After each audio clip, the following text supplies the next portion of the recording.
Simone, and today's video is on house training. Now this video was made when Aurora here was a little bit younger, but these 6 tips are great for any dog, whether they be a puppy or an adult dog, to get them house trained quicker and easier. That way you can have more time and more fun with your puppy. So let's go ahead and get started.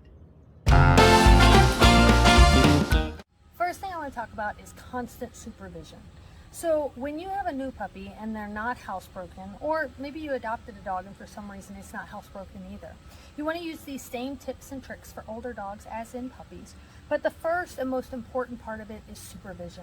Your puppy or your dog should never be running your whole house free on their own if they're not housebroken. They're going to find some place to go potty. Pretty guaranteed on that front.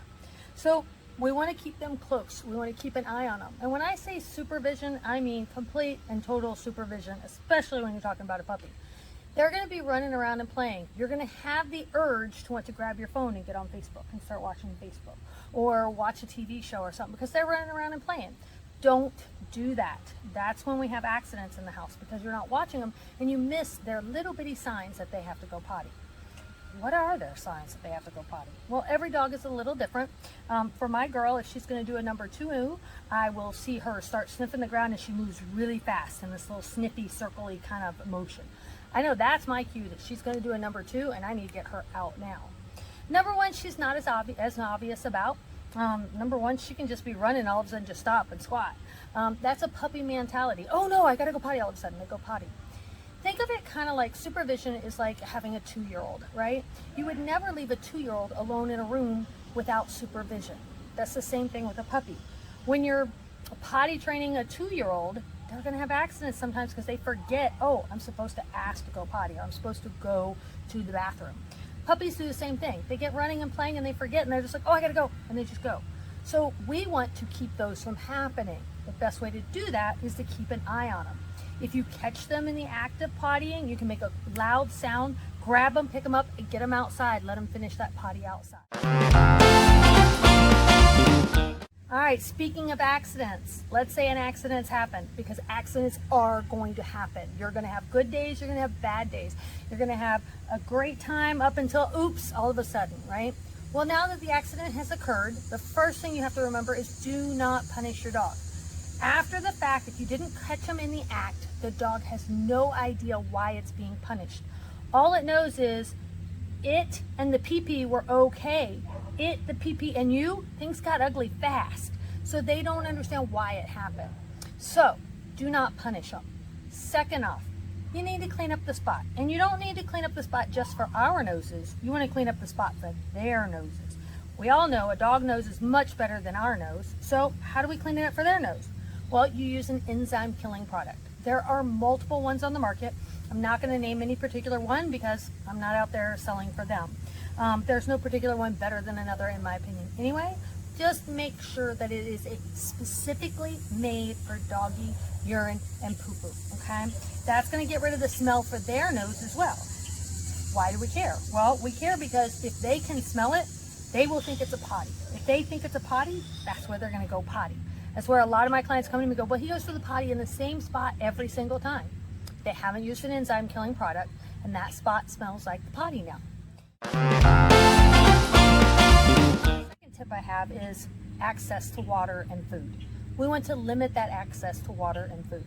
We're not saying don't feed them and don't give them water. That is not good. But what we want to do is limit how much water they're taking in and know when they're eating. Because here's a tip, guys. Every time a doggy eats, about 15-20 minutes after that, they're going to have to do a number 2 probably. So in feeding them on a routine and a set schedule, you're going to have a better opportunity to know when are they going to do their number 2s. Here's the thing. How often should you feed a dog is my next question most people ask me. That's between you and your vet, okay? I'm not a vet. I don't know those answers exactly. I will say an adult dog in general, you would feed 2 meals a day, in the morning and in the evening. My puppy, some puppies, they say feed 3 times a day. My particular puppy eats 4 times a day because she's so little. She can have low blood sugar happen really quickly on her, so she has to eat more often to keep that sugar level where it belongs. But again, that means she poops more often too. But talk to your vet. Know what is good for your dog, okay? Give them water. Every time they eat, they should have some water, whether that's in their food or in a bowl that you offer it to them. Also, you want to offer water when they've been running around, having a lot of fun, playing a lot, because they're going to need that water at that point in time. So the next thing I suggest is taking them out frequently, every hour, hour and a half. They can't hold it for very long, guys. So we want to get them out as often as we can to make sure those accidents don't happen. You want to make sure that when you take them out, you go out with them, watch them. And when they do go potty, then what you want to do is you want to reward them. How do you reward them? You can use treats. Some people do. I personally use praise as my reward. What does that look like? That looks like she's going potty, she's in the process, and I'm going to tell her, oh, good girl, good potty, good girl. When she's completed pottying, it's, oh, what a good girl, good potty, and she gets lots of love and lots of affection for going potty where she belonged and where she should be going potty. Now, I also use the command go potty when I take my dog out. You can use whatever command you want to. So when I take her out to the bathroom, when I take her outside in this play area, which is where she is designated her potty area, when we take her outside, we always use the word go potty. That way she learns that that's what she should do when she comes outside. You can use whatever command you want to. Just make sure you praise them a lot when they do it so that they understand that's what you want and that's where she should go potty. My next suggestion is using a kennel or a crate. Here's the reason we want to use a kennel or a crate. We can't keep our eyes on our dog 24/7, 365 days a year, okay? That's just not something we're able to do. And being a puppy, they're going to find places to go potty in the house if we're not watching them. They're also going to find things to get into if we're not watching them.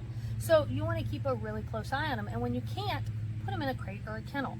Now, with that being said, you want the crate or kennel to be small enough for them to stand up, turn around, and lay down, but you also don't want it to be so big that they can potty in one corner and sleep in another corner.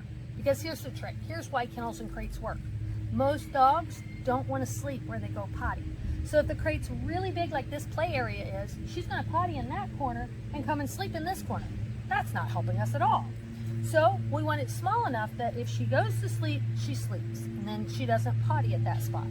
Now, with that being said, you can't leave a dog in a kennel for hour upon hour upon hour and not expect them to go potty, okay? They can't hold it for that long. The rule of thumb is for every month of age, you have 1 hour, and then you add 1 more hour to that. Now, Aurora here, she is about 2 months old, so she can go 2 hours, add 1 hour, so that would mean she has a 3-hour limit in the kennel without pottying in there. So keep that in mind when you're putting your puppy in the kennel as well. Another tip I have for you is keeping a potty chart. A potty chart is just a pad of paper. It can be a little pad, notepad, whatever. And you just want to write down the date. And then you want to write down what time she went out in the morning. Let's say she went out 6:30 in the morning and she did number 1. You write that down.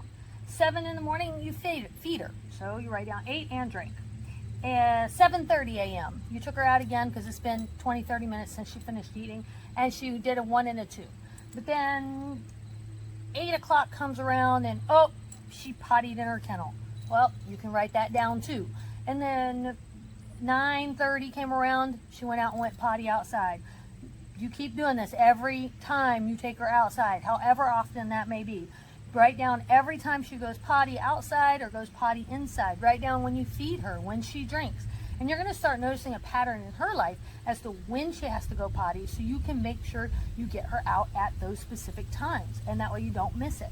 Plus, later on, when you start potty training better and she's getting housebroken, you're going to start noticing, oh, look, she's not having as many accidents. Or, look, she's able to hold it for longer. Or just different things. Let's be honest, guys. We struggle with time, and we don't keep track of our time as it is. You know, you get on Facebook and you notice, you're thinking, oh, I've been only on here 20 minutes, but you've actually been on there for 2 hours and you didn't even realize it, right? Well, the same thing's can happen with puppies and taking them out and getting them potty trained and stuff. So sometimes we don't see the advances and whatnot if we're not writing them down. So make your potty chart. Yes, keep an accurate, good potty chart, right?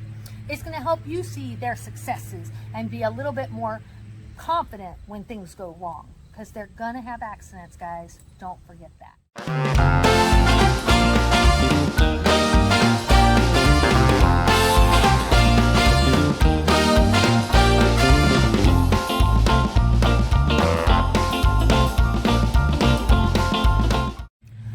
questions my clients always say to me is, but I put my dog outside to go potty. They came right back in, and then they went potty on the floor. Well, here's the reasoning for that. When you take a puppy outside, you have to go outside with it. You put them on a leash, walk them around the yard, take them to their potty spot. So a potty spot can be anywhere in your yard that you want your dog to go potty in.